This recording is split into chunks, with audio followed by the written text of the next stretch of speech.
Hello student. पहले तो आपका knowledge of math science channel पर हार्दिक अभिनंदन है। तो देखिए, आज की इस वीडियो में हम अवर्गीकृत आंकड़ों से माध्य निकालना सीखेंगे। और अवर्गीकृत आंकड़ों से माध्य निकालना बोर्ड के एग्जाम में पूछा जाता है। यहाँ से बोर्ड के एग्जाम में एक अंक वाला क्वेश्चन बनता ही बनता है, ठीक है ना। तो यह वीडियो आपके लिए बहुत ही इंपॉर्टेंट होने वाली है और एक अंक भी आपका पक्का होने वाला है, इसलिए वीडियो को शुरू से एंड तक देखना कि यहाँ से अवर्गीकृत आंकड़ों से बोर्ड के एग्जाम में एक अंक वाला क्वेश्चन किस टाइप का पूछा जाता है, ठीक है ना। तो तीन टाइप से क्वेश्चन पूछे जाते हैं। यहाँ से तीनों टाइप के क्वेश्चनों को मैं आपके लिए अभी अभी समझाने वाला हूँ। तो वीडियो में शुरू से एंड तक बने रहना। अगर आप में से कोई स्टूडेंट इस चैनल पर पहली बार आया है तो चैनल को सब्सक्राइब कर लेना और बेल आइकन बटन प्रेस कर लेना। अब आपको डेली इस चैनल पर आपको गणित और विज्ञान का कोर्स डेली पढ़ने को मिला करेगा, वो भी फ्री में, ठीक है ना। तो चलिए आज की वीडियो स्टार्ट करते हैं। क्वेश्चन नंबर फर्स्ट देखिए, पहले आप समझ लीजिए। अगर आपको मेरा पढ़ाने का सिस्टम पसंद आता है तो चैनल से जुड़ना, अन्यथा मत जुड़ना, ठीक है ना। तो देखिए क्वेश्चन नंबर फर्स्ट देखिए, निम्न आंकड़ों का समांतर माध्य ज्ञात कीजिए। तो ये आपके आंकड़े दे रखे हैं। तो एक टाइप का क्वेश्चन तो ऐसा पूछा जाता है बोर्ड के एग्जाम में, जैसे आपको सामने नजर आ रहा है कि आपको आंकड़े दे दिए जाएंगे और उनका आपसे समांतर माध्य पूछा जाएगा, ठीक है ना। समांतर माध्य बोल लो या फिर केवल माध्य बोल लो, एक ही बात है, ठीक है ना। समांतर माध्य को ही हम औसत भी बोलते हैं। क्या बोलते हैं? औसत। इससे भी आपको कंफ्यूजन नहीं रखनी है कि बोर्ड के एग्जाम में समांतर माध्य की जगह पर अगर आपसे औसत भी पूछ लिया जाए तो आपको समझ लेना है कि समांतर माध्य और औसत एक ही बात होती है, ठीक है ना। तो इस प्रकार से आपको आंकड़े दिए जाएंगे। इन आंकड़ों का आपको क्या निकालना है? समांतर माध्य निकालना है। तो चलिए, वेरी सिंपल सॉल्यूशन है इसका, एक ही बार में आपको समझ में आ जाएगा, ठीक है ना। तो सॉल्व करना कैसे है? बोर्ड के एग्जाम एक अंक वाला क्वेश्चन आता है, ठीक है ना। तो अगर मान लीजिए अति लघुतरात्मक क्वेश्चनों में आता है तो मैं अति लघुतरात्मक क्वेश्चन के हिसाब से ही आपको सॉल्व करने बताऊंगा।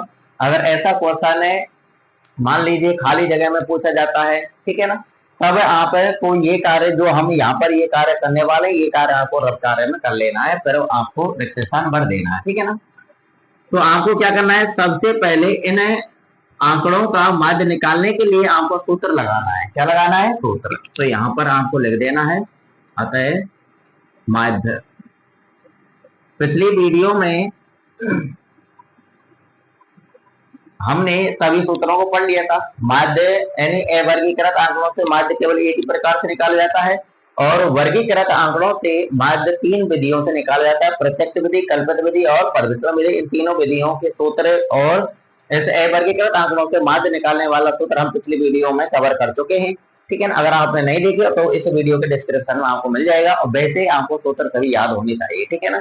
और उस वीडियो में ये भी बताया गया था कि अवर्गीकृत आंकड़े कैसे होते हैं, वर्गीकृत आंकड़े कैसे होते हैं। तो सब कुछ आपको वहां से ज्ञान प्राप्त हो जाएगा। ज्यादा बड़ी नहीं है, 21-22 मिनट की वीडियो है, उसको देख लेना, ठीक है ना। तो चलिए देखिए, यहाँ पर अब हम सूत्र लिखने वाले हैं। माध्य x बार बराबर सूत्र होता है आपका आंकड़ों का योग। ये आंकड़े हैं आपके, इन्हीं को ही हम राशि बोलते हैं, इन्हीं को ही हम प्रेक्षण बोलते हैं, ठीक है ना। आंकड़े बोल लो, राशि बोल लो, प्रेक्षण बोल लो, ठीक है ना, या फिर बंटन बोल लो, एक ही बात है। तो देखिए आंकड़ों का योग, आंकड़ों का योग वटे आंकड़ों की संख्या। तो ये सूत्र होता है, ठीक है ना। आपको आंकड़े दे रखे हैं, अवर्गीकृत आंकड़े हैं। यहाँ पर इन आंकड़ों की बारंबारता नहीं दे रखी है। जब बारंबारता आपको नहीं दे रखी हो, आंकड़े ही आंकड़े दे रखे हो, तो समझ लेना है आपको कि आपके ये अवर्गीकृत आंकड़े हैं, ठीक है। और इनसे माध्य हम ऐसे निकालेंगे सूत्र से। माध्य एक्स बार, माध्य को हम हमेशा एक्स बार से ही प्रदर्शित करते हैं। तो एक्स बार बराबर सूत्र आपको याद होना चाहिए, आंकड़ों का योग बटे आंकड़ों की संख्या। इसको दूसरी भाषा में भी आप पढ़ सकते हैं, प्रेक्षणों का योग बटे प्रेक्षणों की संख्या, या फिर इसको हम तीसरी भाषा में भी पढ़ सकते हैं, राशियों का योग बटे राशियों की संख्या, ठीक है ना। कैसे ही पढ़ लो। अब इस सूत्र के अंदर आपको, जैसे ये सूत्र कह रहा है कि आंकड़ों का योग, तो ये आंकड़े हैं तो इनका योग तो ऊपर लिखना है और बटे में आंकड़ों की संख्या, कितने आंकड़े हैं इनकी संख्या को बटे में लिखना है, ठीक है ना। तो इस सूत्र के हिसाब से आपको इनको जमा लेना है। तो चलिए जमा लेते हैं। माध्य एक्स बार बराबर, वैसे सरल है, ठीक है ना। परंतु इस वीडियो से आपको ये पता चल जाएगा कि एक एक अंक वाले क्वेश्चन बोर्ड के एग्जाम में कैसे कैसे पूछे जाते हैं, ठीक है ना, और उनको सॉल्व कैसे किया जाता है।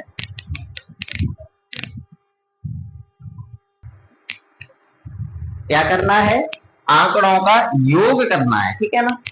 तो इन आंकड़ों को जोड़ लेना है, यहाँ पे लिखा है ना आंकड़ों की योग, तो ऊपर की तरफ इन आंकड़ों को जोड़ लेना है सबको। तो 0 प्लस 0 लगाए तो जोड़ना है। आप सोच रहे हैं 0 के जोड़ने से कुछ फर्क नहीं पड़ता, तो 0 के जोड़ने से तो कुछ फर्क नहीं पड़ता, परंतु आपको वो 0 साथ में लेकर के चलना है, ठीक है ना, तभी आंकड़ों की संख्या सही ढंग से गिनती हो पाएगी। जब आंकड़ों की संख्या आप देखेंगे तो 0 भी आपको गिनना पड़ेगा, ठीक है ना। तो 0 भी लिखना है, 5 लिखना है, सबको जोड़ लेना है। तो 3 plus 7 plus 2 plus 3 plus 6 plus 8, 3 2 बार है तो 2 बार लिखना है, ठीक है ना। फिर बटे का चिन्ह लगा लेना है। अब बटे में क्या है, आंकड़ों की संख्या, इन आंकड़ों की संख्या लिख दो।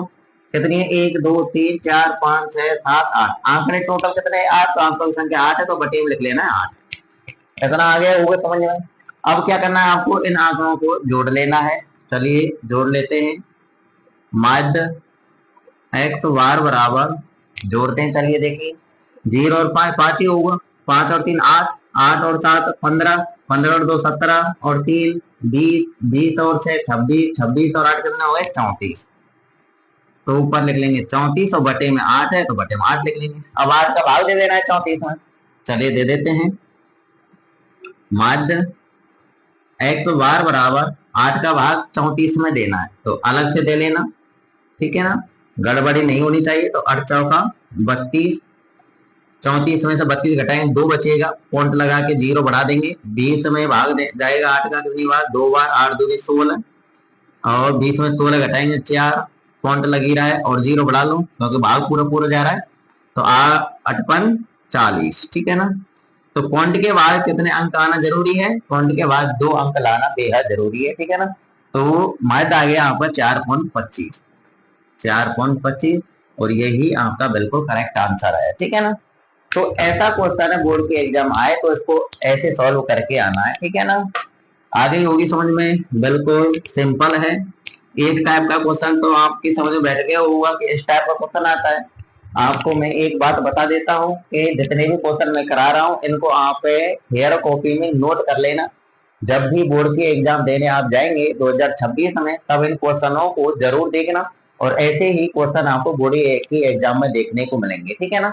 इसलिए नोट कर लेना, और इनको बहुत अच्छे तरीके से आप रिवीजन करना, ठीक है ना। सबको, यानी सब मटेरियल को एक साथ ही कंठस्थ करके चलना। अब हम दूसरे क्वेश्चन की तरफ गमन करते हैं। दूसरे टाइप का क्वेश्चन देखिए, दूसरे टाइप का क्वेश्चन किस प्रकार से आपसे पूछा जा सकता है। तो देखिए दूसरी टाइप का क्वेश्चन आपके सामने आ चुका है। ऐसा क्वेश्चन बोर्ड के एग्जाम में भी पूछा जाता है, ठीक है ना। यदि 5, 7, 9, 4, 3, x+2, ये x+2 कोष्टक में लिखा हुआ है, इसकी जगह पर केवल x भी लिखा हो सकता है, या फिर ये संख्या बीच में भी लिखी हो सकती है, या फिर ऐसी संख्या आगे भी लिखी हो सकती है, ठीक है ना। तो इनका समांतर माध्य 6 हो तो x का मान ज्ञात कीजिए। तो ये आपको जो बंटन दे रखा है, इस बंटन का समांतर माध्य आपको 6 दे रखा है, और इस बंटन में आपको जो ये x नजर आ रहा है, इस x का मान निकालना है, ठीक है ना। बहुत अच्छा क्वेश्चन है। अजमेर बोर्ड यानी राजस्थान बोर्ड ने 2025 में ऐसा क्वेश्चन दिया था, ठीक है ना। तो इसका हल देखिए, x का मान कैसे निकालना है। करना क्या है, आपको पहले आपको सूत्र लिख लेना है, ठीक है ना। चलिए लिख लेते हैं। अतः समांतर, या केवल माध्य लिख लेंगे, समांतर माध्य लिख लो चाहे केवल माध्य लिख लो, एक ही बात है, ठीक है ना। अतः माध्य x बार बराबर, सूत्र क्या है, अभी अभी पहले क्वेश्चन में पढ़ा था, आंकड़ों का योग बटे आंकड़ों की संख्या, आंकड़ों की संख्या, सूत्र लिख लिया। अब सूत्र के अनुरूप हमको संख्याएं जमानी है। यहाँ पे क्या लिखा हुआ है, माध्य x बार, ठीक है ना। माध्य हमको दे रखा है, कितना दे रखा है, 6 दे रखा है, तो इसे की जगह पर हमको 6 लिख लेना है, ठीक है ना। तो इसकी जगह पर हमको 6 लिख लेना है, तो चलिए लिख लेते हैं 6, ये बराबर चिन्ह लगा लेंगे। फिर क्या लिखा हुआ है, आंकड़ों का योग, ये आपके आंकड़े हैं, इनका योग करना है ऊपर। चलिए करते हैं इन सब का योग। तो 5 + 7 + 9 + 4 + 3 + x + 2 बटे में क्या है, आंकड़ों की संख्या। तो देखिए आंकड़ों को यहां से नहीं गिनना आपको, क्योंकि यहां से गिनेंगे तो एक ज्यादा बैठेगा। कैसे, 1 2 3 4 5 6 7 ऐसे गिनेंगे। जबकि x + 2 क्या है, केवल एक ही आंकड़ा है। यहाँ पर आप देख सकते हैं x + 2 कोष्टक में, तो केवल ये एक ही आंकड़ा, तो एक बार ही गिनना है। तो यहाँ से गिनिए क्वेश्चन से, 1 2 3 4 5 6 ये अकेला है। ठीक है, तो 6 आंकड़े हैं टोटल। तो आंकड़ों की संख्या 6 है, तो बटे में हम लिखेंगे 6। क्लियर। अब इसके बाद क्या करना है, इनको जोड़ लेना है इन संख्याओं को। देखिए 6 बराबर, जोड़ते हैं, 7 और 5 कितने होंगे, 7 5 12, 12 और 9 कितने होंगे, 21, 21 और 4 कितने होंगे, 25, 25 और 3 कितने होंगे, 28, 28 और 2 कितने होंगे, 30, और प्लस में x, तो 30 + x लिखना है। ठीक है ना, 30 + x, तो बटे में 6।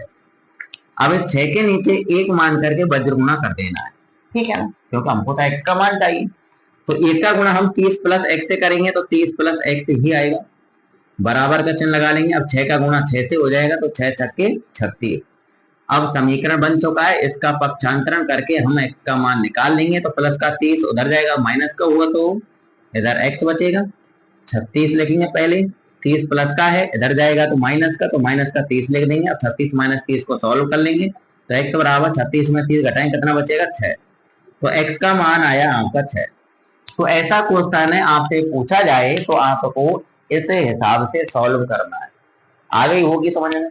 ये भी वेरी सिंपल है, क्योंकि एक एक अंक वाले क्वेश्चन है, नॉर्मल है।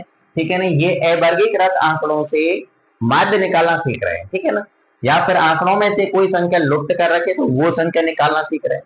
तो दूसरी टाइप का क्वेश्चन कंप्लीट होता है, इसको भी आप नोट कर लेना। ठीक है ना, अब हम तीसरे टाइप के क्वेश्चन की तरफ चलते हैं कि तीसरे टाइप का क्वेश्चन आपसे किस हिसाब से पूछा जा सकता है बोर्ड के एग्जाम में।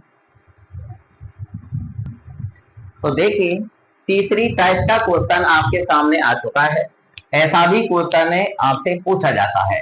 तो देखिए क्वेश्चन क्या कह रहा है, प्रथम 10 धनात्मक विषम प्राकृत संख्याओं का समांतर माध्य ज्ञात कीजिए। यहाँ पर आपको आंकड़े नजर नहीं आ रहे हैं, केवल हिंदी हिंदी से आपको समझाया जा रहा है। ठीक है ना, क्या समझाया जा रहा है, प्रथम 10 धनात्मक विषम प्राकृत संख्याओं का समांतर माध्य ज्ञात कीजिए।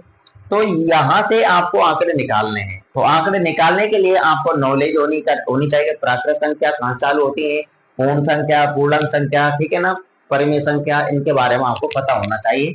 तो थोड़ा सा मैं आपके लिए समझा देता हूँ और आप समझ जाना। ठीक है ना, तो जो प्राकृतिक संख्या होती है, नेचुरल जो नंबर होते हैं, वो आपके 1 से चालू होते हैं, 1 2 3 4 5 6 ऐसे डॉट डॉट डॉट अनंत तक। ठीक है ना, क्लियर। प्राकृत संख्या 1 चालू होती है, और जो पूर्ण संख्या होती है, क्या होती है, पूर्ण संख्या होती है। तो पूर्ण संख्या 0 चालू होती है, तो 0 1 2 3 4 5 कॉमा डॉट डॉट डॉट अनंत तक। ठीक है ना, तो प्राकृत संख्या 1 चालू होती है, पूर्ण संख्या आपकी 0 चालू होती है, और जो पूर्णांक संख्या होती है, पूर्णांक संख्याओं में माइनस की संख्या और आ जाती है, यानी ये संख्या तो होती है। ठीक है ना, पूर्ण संख्या सभी मौजूद होती है पूर्णांक संख्या के अंदर, और माइनस की संख्या भी और आ जाती है। तो जैसे 0 होता है, 1 होता है, 2 होता है, 3 होता है, 4 5 6 ऐसे ही कहां तक होते हैं, अनंत तक। इधर माइनस की संख्या भी होती है, जैसे -1 है, -2 है, -3 है, comma dot dot dot dot कहां तक, माइनस अनंत तक। इधर आप देख सकते हैं प्लस अनंत तक। ठीक है ना, तो सारी तो प्लस वाली संख्या मौजूद होती है, 0 भी मौजूद होती है, माइनस वाली सभी संख्या मौजूद होती है पूर्णांक संख्या के अंदर। क्लियर। और परिमेय, परिमेय संख्या में बटे वाली भी संख्या होती है, यानी ये संख्या तो होती है परिमेय के अंदर, और बटे वाली भी होती है। और अपरिमेय के अंदर, अपरिमेय के अंदर वो संख्या होती है जो परिमेय नहीं है, जैसे √2 है, √3 है, √5 है, √7 है, पाई है, ये सभी क्या है, आपकी अपरिमेय संख्या है। ठीक है ना, तो क्वेश्चन तो आपका यही से ही बनेगा, या तो प्राकृत संख्या के बारे में कहा जाएगा, या फिर पूर्ण संख्याओं के बारे में कहा जाएगा, या फिर पूर्णांक संख्याओं के बारे में कहा जाएगा। ठीक है ना, तो यहाँ से क्वेश्चन बनता है, तो यहीं से ही क्वेश्चन आपको बनाया कि प्रथम 10 धनात्मक विषम प्राकृत संख्याओं का समांतर माध्य ज्ञात कीजिए। तो ये आपकी क्या है, प्राकृत संख्या है। प्रथम शब्द नजर आ जाए तो प्रथम का मतलब समझ जाए ना कि स्टार्टिंग से ही आपको संख्या लिखनी है। जैसे प्राकृत संख्या स्टार्टिंग कहां से हो रही है, एक से, तो 1 2 3 4, तो स्टार्टिंग से ही आपको संख्याएं लिखना स्टार्ट करना है। आगे समझ में। ऐसी पूर्ण संख्या की बात हो, यहाँ पर प्रथम शब्द लिखा हो कि प्रथम 10 धनात्मक, ये धनात्मक भी नहीं लिखा हो तो ये प्राकृत संख्या पूर्ण संख्या तो धनात्मक की ही होती है, ठीक है ना।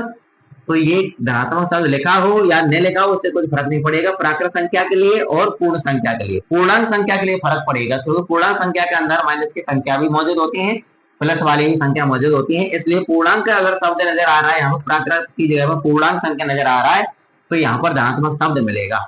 कौन सा शब्द मिलेगा, धनात्मक। यहाँ पर प्राकृत संख्या शब्द आ रहा है तब भी धनात्मक दे दिया है, ये नहीं लिखा होता तब भी कोई दिक्कत नहीं थी, ठीक है ना। तो यहाँ पर प्रथम है 10 पूर्ण विषम प्राकृत संख्याओं को समांतर माध्य ज्ञात की, ऐसा भी आपको पूछा जाता है। या फिर आपसे पूछा जा सकता है प्रथम 10 या फिर 5 8 15 कितने भी आंकड़ों की आपसे बात करें तो विषम या फिर सम प्राकृत या सम पूर्णांक की बात हो, ठीक है ना। यानी यहाँ पर तो विषम प्राकृत संख्याओं की बात हो रही है, सम प्राकृत संख्याओं की भी बात हो सकती है, सम पूर्ण संख्याओं की भी बात हो सकती है, या फिर अभाज्य पूर्ण संख्याओं की भी बात हो सकती है, भाज्य पूर्ण संख्याओं की भी बात हो सकती है। तो ये सारा मटेरियल का जो नॉलेज है आपकी खोपड़ी में होना चाहिए, ठीक है ना। तो इनके बारे में आपको समझ गए। अब यहाँ पर प्रथम लिखा हुआ है तो हमको स्टार्टिंग से ही संख्या लिखनी है, ठीक है ना। तो अगर आपको इनके बारे में नॉलेज नहीं है कि पूर्ण संख्या प्राकृत संख्या के, सर जी हमको तो सारे क्वेश्चन करा दो कि बोर्ड के एग्जाम में कैसे भी क्वेश्चन बन के आए तो सारे क्वेश्चन करा दो, प्राकृत संख्या कैसे बनेगा, पूर्ण से कैसे बनेगा, पूर्णांक से कैसे बनेगा। तो उसके लिए भी मैं अलग से एक वीडियो बना दूंगा, ठीक है ना। और आपको सबको समझा दूंगा, आप कमेंट के माध्यम से मुझे बता देना बस। और आप रेगुलरिटी के तहत आप तो मेहनत करते जाइए और आप गणित के अंदर 100 अंक लाने का अपना सपना पूरा कीजिए। तो चलिए अब हम हल की तरफ बढ़ते हैं। तो हल की तरफ बढ़ते हैं तो क्या करना है, सबसे पहले हमको प्रथम 10 धनात्मक विषम प्राकृत संख्या लिखनी है, ठीक है ना। तो ये लिख लेते हैं यहाँ पर, चलिए अतः लगा के लिख लेते हैं। अतः प्रथम 10 धनात्मक विषम प्राकृत संख्या बराबर, तो हमको विषम प्राकृत संख्या लिखनी है, ठीक है ना। विषम संख्या ही लिखनी है, सम नहीं लिखनी। तो विषम संख्या कौन सी होंगी जिनमें 2 का भाग पूरा पूरा नहीं जाएगा। तो एक आपकी विषम संख्या है, पहले तो आपको ये पता होना चाहिए प्राकृत संख्या कहाँ चालू होती है, 1 से, तो 1 से ही चालू होना है आपको। तो एक विषम है, सम है, विषम है, एक में 2 का भाग पूरा पूरा नहीं जाता। तो 1 से अगली विषम संख्या 3, 3 से अगली 5, 5 से अगली 7, 7 से अगली 9, 9 से अगली 11, 11 से अगली 13, 13 से अगली 15, 15 से अगली 17, 17 से अगली 19। ये आपकी विषम संख्या है। अब हम इनको गिन लेते हैं कि 10 हुई है या नहीं हुई। 1 2 3 4 5 6 7 8 9 10, 10 विषम प्राकृत संख्या हमने लिख ली है। आगे समझ में। तो ऐसे ही यहाँ पर अगर सम प्राकृत संख्या की बात होती तो हम सम संख्या लिखते। तो सम संख्या कहां से चालू होंगी, 2 से चालू होंगी। प्राकृत संख्या 1 चालू होती है तो एक तो विषम है, तो 2 सम है तो 2 से ही लिखेंगे। तो 2 4 6 8 10 12 14 16 18 20 इस प्रकार लिख लेते हैं। यहाँ पर आपसे अभाज्य की भी बात कर सकता है, अभाज्य संख्या, और भाज्य संख्या की भी बात कर सकता है, ठीक है ना। तो चलिए अब हम इनका क्या निकाल लेंगे, समांतर माध्य निकाल लेंगे, ठीक है ना। आंकड़े तो हमने लिख लिए हिंदी के द्वारा, अब हमको माध्य निकालना है। तो माध्य x बार बराबर, अब हमको सूत्र लिख लेना है। सूत्र क्या है, आंकड़ों का योग बटे आंकड़ों की संख्या। सूत्र हमने लिख लिया है। अब इस सूत्र के माध्यम से हमको इनको जमाना है आंकड़ों को। तो चलिए जमाते हैं। तो माध्य x बार बराबर आंकड़ों का योग, ये आपके आंकड़े हैं, इनका योग करना है, ठीक है ना। तो इनको यहाँ पर योग के रूप में जमा देते हैं एक बार। 1 + 3 + 5 + 7 + 9 + 11 + 13 + 15 + 17 + 19 बटे, बटे में क्या है, आंकड़ों की संख्या। इन आंकड़ों गिन लो कितने हैं, हमने अभी अभी गिने हैं 10 हैं ये आंकड़े, तो बटे में हम लिखेंगे 10। आगे देखिए अब कैलकुलेशन करते हैं। माध्य x बार बराबर, इन आंकड़ों को जोड़ना है, ठीक है। चलिए जोड़ते हैं। तो 1 और 3 कितना होगा, 4 और 5 कितना होगा, 9 और 7 कितने होंगे, 16, 16 और 9 कितने होंगे, 16 और 9 25, 25 और 11 कितना होंगे, 36, 36 और 13 कितने होंगे, 49, 49 और 15 कितने होंगे, 63, 63 और 17 कितने होंगे। कहीं गड़बड़ी कर दी है, दोबारा जोड़ते देखिए। 1 और 3 4 और 5 9 और 7 16, 16 और 9 25, 25 और 11 36, 36 और 13, 36 और 13 हो जाएंगे भैया 49, 49 और 15 कितने हो जाएंगे, 49 और 15 64, 64 और 17 कितने हो जाएंगे, 81, 81 और 19 कितने हो जाएंगे, 100।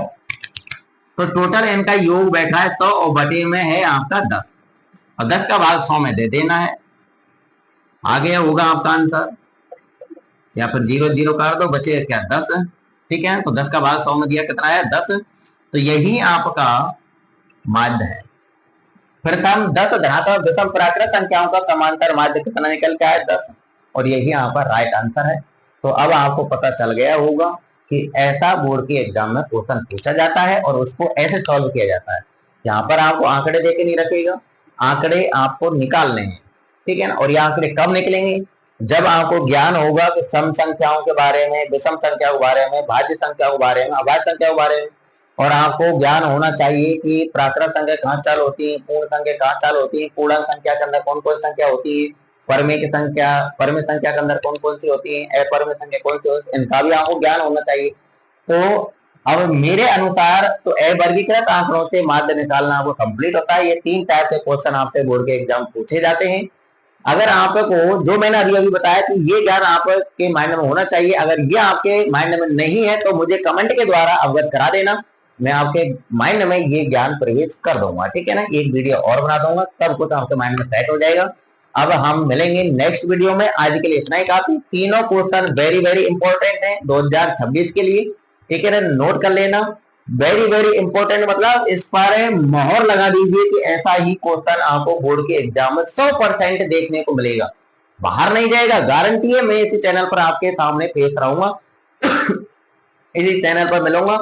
आप जब बोर्ड के एग्जाम देकर गएंगे तब आपको पता चलेगा, या फिर 2025 का पेपर उठा लो, सब कुछ दे रखा है इस चैनल पर, आपको सब कुछ मिलेगा।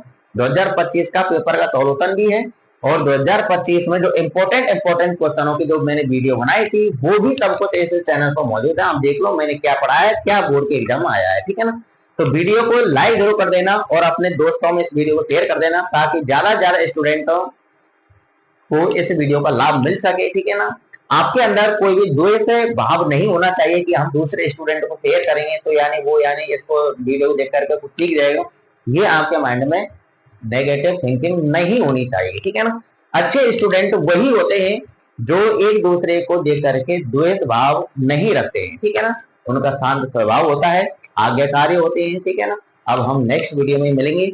अगर आपको गणित और विज्ञान का कोर्स पढ़ना है, ठीक है ना, और सिस्टम से पढ़ना है, तो चैनल को सब्सक्राइब कर लेना और बेल आइकन बटन प्रेस कर लेना, और डेली समय निकाल करके आप डेली पढ़िए इस चैनल से, ठीक है ना। अब हम मिलते हैं नेक्स्ट वीडियो में, जब तक के लिए जय Hind, Vande Mataram, all the best.